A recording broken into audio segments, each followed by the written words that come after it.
के लिए बुरा नहीं चाहेगा।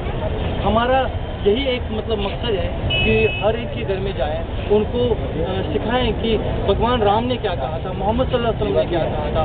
मैं ये कहना चाहता हूँ कि वाहिगुरु ने क्या कहा था, उन्होंने एक रियलिटी बताई थी। तो एक इंसानियत का जो उन्होंने हमें एक सबक दिया था, हमें उसको देख के, उसको समझ के, उस पर अगर हम चलेंगे तो बहुत जल्दी वो दिन दूर नहीं है। मैं ये कहूँगा कि आज मेरे पीछे तमाम ये नौजवान इसलिए खड़े हैं, इनको पता है कि यही एक आवाज़ है जो दो देशों को आपस में मिला सकती हैं, और यही एक आवाज़ है जो दो देशों की जो हुकूमतें हैं उनको हकीकत में कह सकते हैं कि आप हमें धोखा मत दे दो। हम तंग आ गए हैं इस धोखे से। हमने सब कुछ खो दिया है। हमें इंसाफ चाहिए। ये हिंदू मुसलमान सिख ईसाई का झगड़ा नहीं चाहिए हमें। हम आपस में गले से गले मिलकर रहना चाहते हैं। हमें जो बच्चे बेरोजगार हैं, जो सड़कों पे इस वक्त मर रहे हैं भूख के मारे, उनकी तरफ देखो। मैं चाहता हूँ, मैं ये कहना चाहता हूँ कि मैं पिछले 20 साल से, मैं बम्बई से यहाँ तक 1 साल लगातार चलता रहा। मैंने प्रधानमंत्री जी को कितने सारे फैक्स भेजे। क्या उनको एहसास इस बात का नहीं है? क्यों वो धोखा दे रहे हैं?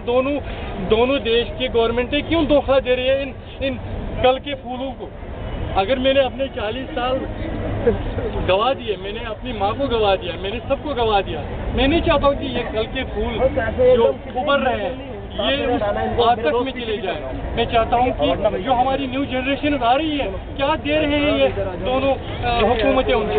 कुछ नहीं, ये उनको खाली आतंक जो आतंक है उसका रास्ता दिखा रही है। क्या लगता है कि सरकार वाकई में चाह नहीं रही है कि ये जो समस्या है, जो आतंकवाद की सबसे बड़ी समस्या है? भाई साहब, मेरे पास एक बहुत बड़ी मिसाल है। मैं ये कह रहा हूँ कि प्रधानमंत्री जी हर बार अपने भाषण में ये कहते हैं कि कश्मीर में जितने भी विक्टिम्स टेररिज्म में हैं वो अमन का रास्ता में आ जाएं, आतंक का रास्ता छोड़ दें। मगर मैं ये कह रहा हूँ कि जो अल्ताफ पिछले 6 महीने से लगातार बम्बई से यहाँ तक चलता रहा, जिस अल्ताफ को लोगों ने 11,000 से ज़्यादा 12,000 13,000 सिग्नेचर बड़े लगन से हिंदू मुसलमान सिख सबों ने किए। मैं कहता हूँ, क्या लोगों को जब अल्ताफ का पता है कि मैं एक टेररिस्ट था, मैंने अमन का रास्ता अपनाया, मैं जेल में बंद था, मैं अमन की भीख मांग रहा हूँ उन लोगों के लिए जो इस वक्त अमन चाहते हैं। मैं कहता हूँ कि हुकूमत जब मेरी तरफ नहीं देख पाई, मैं कितने मंत्रियों के घर गया मगर मुझे किसी ने कोई रेस्पॉन्स नहीं दिया। मैंने प्रधानमंत्री को आज तक कितने फैक्स भेजे, उसका कोई रेस्पॉन्स नहीं मिला। मैं ये कह रहा हूँ कि जब हुकूमत इस जैसे बंदे को रेस्पॉन्स नहीं दे रही है, वो कैसे उन लोगों को रेस्पॉन्स दे सकती है, उन लोगों को इंसाफ दे सकती है जो कश्मीर में 4 दीवारियों के अंदर बंद है। यानी कि आपको कहीं कहीं ये लग रहा है कि सरकार सिर्फ दिखावे के तौर पे कर रही है, दिल से चाह नहीं रही कि इस तरह का जो आतंकवाद के साथ किसी भी तरह से जुड़ाव जिन लोगों का हुआ है उसे वापस लाया जाए। सर, मैं यही कहूँगा कि हुकूमत किसी भी तरह से जितने भी आज तक टेबल टॉक्स हो गई, जितने भी पैसे लोगों के खर्च हो गए उनके टेबल टॉक्स पे, वो उसका कोई भी फायदा नहीं होगा, क्योंकि ये लोगों को सबसे अच्छा तरह उल्लू बनाएगा। एक उनका बिजनेस बन चुका है। जब तक वो इसको बंद नहीं करेंगे, अभी इलेक्शन आ रहे हैं, मतलब हर एक मंत्री एक जगह से दूसरी जगह जा रहा है, लोगों को मतलब झूठे तसलियाँ दे रहा है।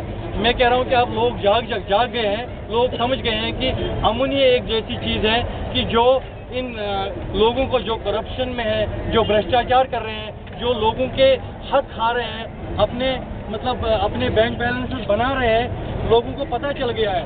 अब ज़्यादा दिन उनका ये धोखाधड़ी हिंदुस्तान की गवर्नमेंट हो या पाकिस्तान की गवर्नमेंट हो, मैं खाली उनको यही कहूँगा कि आज अल्ताफ एक नहीं है, आज अल्ताफ के पीछे पूरी जनता खड़ी है और हर एक यही कह रहा है कि हमें इंसाफ चाहिए, हमें इंसाफ चाहिए, हमें इंसाफ चाहिए, हम इंसाफ चाहते हैं। और हम ये नहीं चाहते, मैंने अपने 2 बच्चियों को, मैंने उनको 20 साल से नहीं देखा है, उनकी ज़िंदगी किस तरह गुजर रही है, मगर मुझे उसकी फिक्र नहीं है। मैं सिर्फ ये चाहता हूँ कि कल इनके बच्चों को इनकी ज़िंदगियों में कोई मुसीबत ना आ जाए। भाई, मेरा जो अभी पहले प्रश्न है कि क्या आपके दिमाग में उस समय